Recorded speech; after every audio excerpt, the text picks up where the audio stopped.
Aínda que hoxe se conmemora oficialmente o Día Internacional da Discapacidade, é deber da sociedade recoñecer durante todo o ano o labor que realizan as entidades que traballan con persoas con diversidade funcional.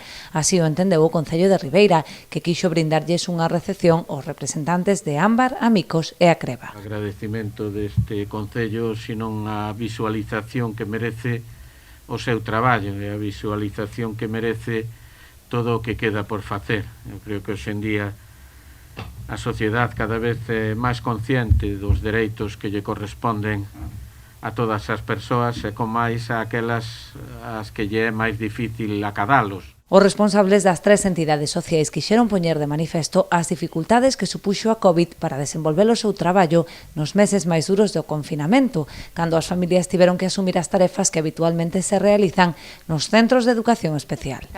Se foi complicado para a población en xeral, pois para os colectivos máis vulnerables foi moito máis difícil.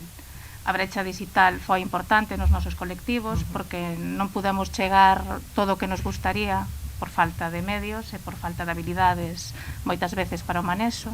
Nos estuvemos adaptando ao que nos tocou vivir e como non podía ser de outra forma, no día de hoxe estamos a través das redes sociales facendo traballos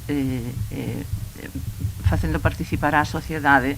Polo mor do COVID este ano non pode ser, entonces nós o que fixemos foi trasladar aos colexios, son 22 colexios que están participando, e son casi 2.000 rapaces que están participando neste festiriti, cada un no seu centro, claro, porque este ano é así, non se pode facer de outra maneira. Por último, Carolina, unha usuaria de Amicos, procedeu á lectura dun manifesto, co que deu voz a todas as persoas con diversidade funcional que tan só reclaman un trato igualitario por parte da sociedade. Un mundo no que a sociedade nos trate como persoas, de igual a igual. Un mundo no que se nos aporten os apoios necesarios e non nos traten como nenos.